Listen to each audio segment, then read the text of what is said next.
अब जैसे एक समय परमात्मा यही ज्ञान दिया करते जो दास आज दे रहा है, अब दास का पीछा थोड़ा सा छूट गया। इन मूर्ख लोग जो हमारे धर्म गुरु होया करते थे, स्वार्थी टट्टू, पहले पूर्वज हमारे कबीर साहब के पीछे लग रहे थे, हमें बहका दिया करते थे, कबीर साहब झूठ बोल रहे हैं, कबीर जी झूठ बोलते हैं, ये झूठा है, ब्रह्मा विष्णु में इसको ऐसे बताता है। अब यही शुरुआत इस दास के साथ हुई थी, लेकिन परमात्मा ने पहले प्रबंध कर रखा था, आपको शिक्षित किया, और वो शिक्षा आज काम आ गई। इंस्ट्रूमेंट साथ बनवा दिए दास के साथ साथ। अब ये 2000 के बाद बने सारा,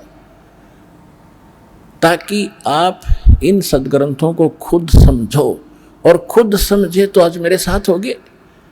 संघर्ष छोड़ दिया और ज्ञान का ऊपर संघर्ष खत्म होगा, और आज ये विश्व में फैल रहा है, निर्बाध फैलेगा, क्योंकि यह सच्चाई है, भगवान का वचन है, इसको कोई रोक नहीं सकेगा। अगर इसको कोई रोकने का व्यर्थ परितन करेगा तो वो अंधा गधा होगा।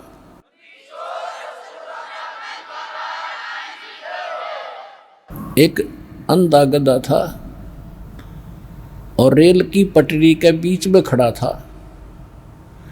उधर से ट्रेन आ गई, कुछ दूरी पर थी। उसने सोचा, अंधे गधे ने, कि ये तेरी तरफ कोई आ रहा है तुझे डिस्टर्ब करने के लिए,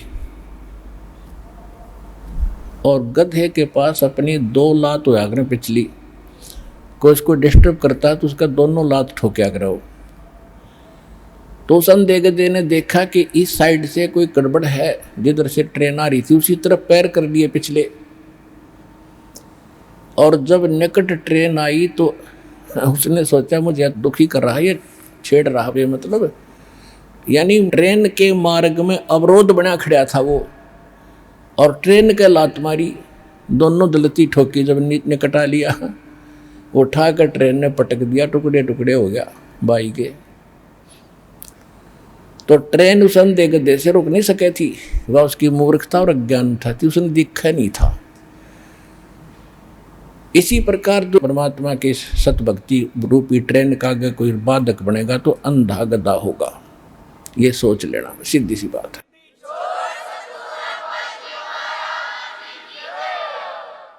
तो पुण्यात्मा हमारे साथ समर्थ है, हमारा उद्देश्य किसी का बुरा करना नहीं है, स्वप्न में भी नहीं सोचते हम किसी का बुरा। हम तो विश्व कल्याण का उद्देश्य लेकर इस मार्ग पर कदम रखा दास ने, मालिक के सहयोग से।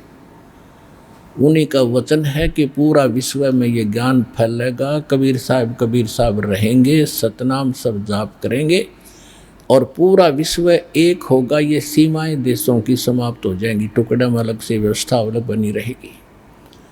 हम सब एक परमात्मा के बालक हैं, हिंदू मुस्लिम सिख ईसाई जितने भी प्राणी हैं। जीव हमारी जाति है, मानव धर्म हमारा, हिंदू मुस्लिम सिख ईसाई धर्म नहीं कोई नारा। हमारा ये नारा है, हमारा ये उद्देश्य है, और ये भगवान ने कह रखा है कि ऐसा होगा।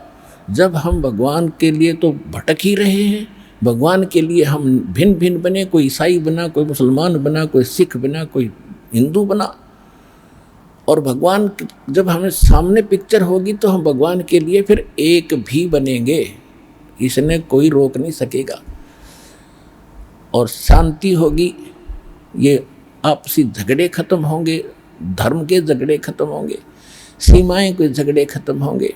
अब जैसे पहले अंग्रेज लोग यहाँ थे, यहाँ से बहुत सा धन ले जाकर उन्होंने इंग्लैंड में भर दिया, और वो मर के भारत में गधे बन गए। उनका क्या काम आया वो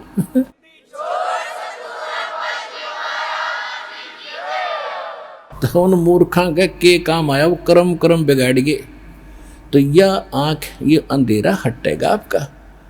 पूरी पृथ्वी अपनी है, सभी भाई बहन भगवान के बच्चे हैं, अपने हैं, इसमें कोई पराया नहीं है। हम एक दूसरे को दुखी करके, किसी को सता के, वचन कर्म और किसी भी ताकत से हम दोषी बनते हैं।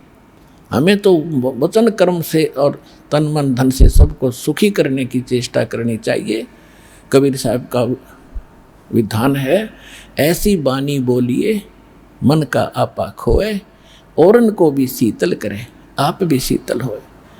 तो इस प्रकार के फार्मूले अपना अपना के इस भक्ति मार्ग को सफल करना पड़ेगा और कोई इसका तरीका नहीं है।